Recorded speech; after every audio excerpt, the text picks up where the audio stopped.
will take such big swerves and risks, like last season going back and forth for full episodes, and then this season beginning with no Peter. It's a genius because most of us would say we've got something that's working here. You know, this is working. Why? If it ain't broke, don't fix it. And what these writers have done, and I've never seen this happen before. They've said, okay, but I want to go somewhere else. Mm-hmm. And despite the screams of the fans saying, no, we want it to stay where it is, which has happened every year, they've taken us into these journeys. And you know, the testament we're still here for the fourth season indicates that they have stopped it from becoming monotonous and allowed the characters to grow, which is really important to keep the characters moving. Mm-hmm. So I have to take my hat off. There's some things I wouldn't, you know, I think I'm fairly cluey, but there's some stuff in there I would have thought, no, don't do that. Right. And yet that made it work. So absolute hats off to them. Walter's already starting to feel like he's crazy, seeing, hearing Peter. What are we going to see, you know, in the lead up to Peter returning for his sort of state of mind and what he'll do? Bear in mind that Walter has to try and not be crazy, because he'll get sent back to Sinclair's. I think it's been established already. So he's got this double problem of having these terrible visions, of having agoraphobia that he doesn't want to go out, and yet when he's by himself, he's constantly having visions and delusions, what he thinks are. So he's very fearful of his mental health. And if his mental health he goes back to Sinclair's.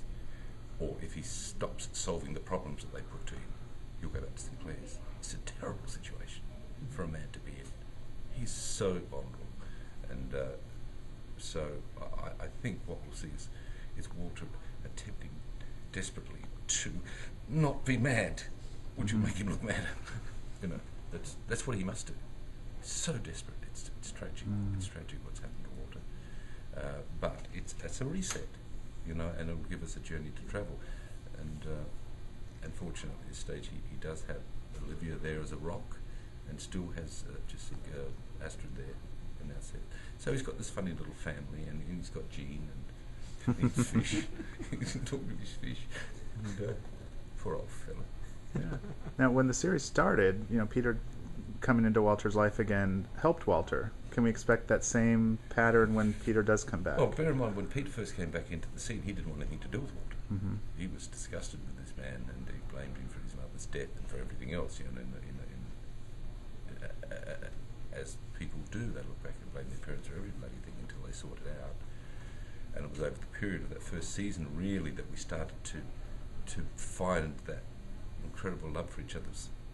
Towards the end of the first season, I remember a couple of wonderful episodes, and then in the second season we grew that until it became evident that he was stolen. Remember that scene where he said, "I'm not from here." Oh, Jesus, God, you know, that terrible moment.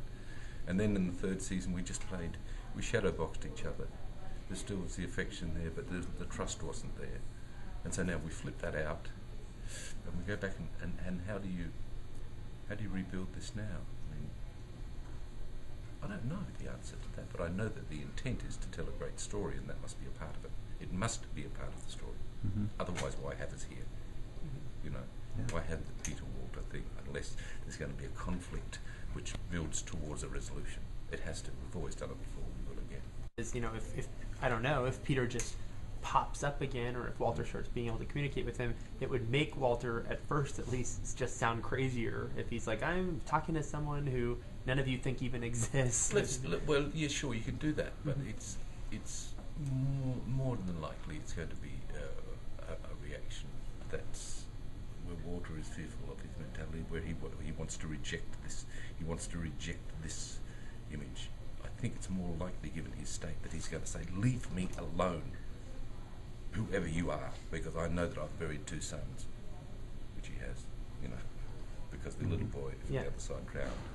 So he would be, his mental state would be dreadful. And this fellow coming saying, "Oh, hi there, I'm your son." It's not going to be, "Oh, thank goodness for that." It means this intelligent man. So I think it causes incredible, as much as Walter may want it to be, and we'll see an element of that, but we can't resolve that too soon. So we've got to build that thing through. And there'll be some resolution in the first half of the season, but I do think that to get back to that, really, some of those beautiful moments, I think will take towards the end of the year, because that's one of our main arcs. I'm guessing, but I'm assuming that. Lance says that we spoke with Lance last night, and he said that more towards the second half of the season, after Peter returns at least, that they're going to be forced to work with the other universe a lot more on cases. Can you tell us about what the catalyst for that is? Well, we've already done it. We did it in episode 2.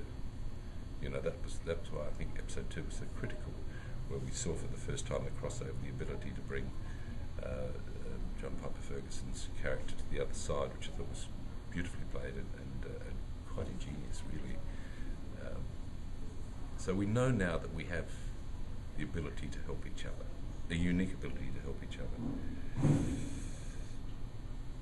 and that has to keep going. I mean, we established this link between the worlds. The A story is no longer that there's a conflict between the worlds. It's just not, because we resolved that. We've now got them linked in a common space. So that doesn't hold as an A story. We've got to go somewhere else now with that as a given. Actually, I don't honestly know where it'll go. I don't know. I know that there is. We've always said, I think we've probably shared together before, there now has to be a common enemy, you know, for these two to pull together, and that's going to happen.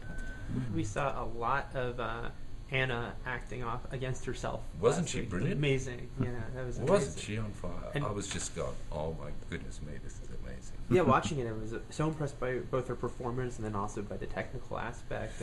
So, you know, I don't know how much of that you've done yet, but is that something that's daunting to you, or just an interesting challenge for you? No. Repeating Kent's okay. I mean, it just takes twice as long. It's not. It's a challenge, technical challenge, but it's like everything on Fringe, we take it on board. But back to Anna's performance, I think it was just astounding to see these two women, and you don't realise until you see them reacting how differently she's played them. You know, and you choosing I still choose Olivia as my favourite. I mean, I know everyone else likes Olivia, but I go, come on, Olivia, you know, because she's so wounded. When we talked the last couple of weeks ago, you were saying you were hoping that we would have some flashback episodes. I still am. I mean, the only reason I say that is because at one stage the showrunner said it, I think, publicly. Maybe Comic-Con or something or other. So, you know. So anything coming up yet? Not that I know of. Okay. No. We don't get much ahead of time. And, you know, the truth of the matter is that I now have the script. I'll be picking up in a minute for the episode that starts next week, which is fairly early, really.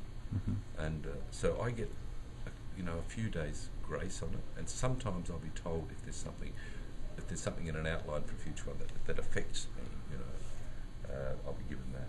But we don't. And because things are changing so often, I mean, these writers look at what works and what doesn't work. And they'll look at, say, okay, we've put this new element in. Oh, that doesn't work.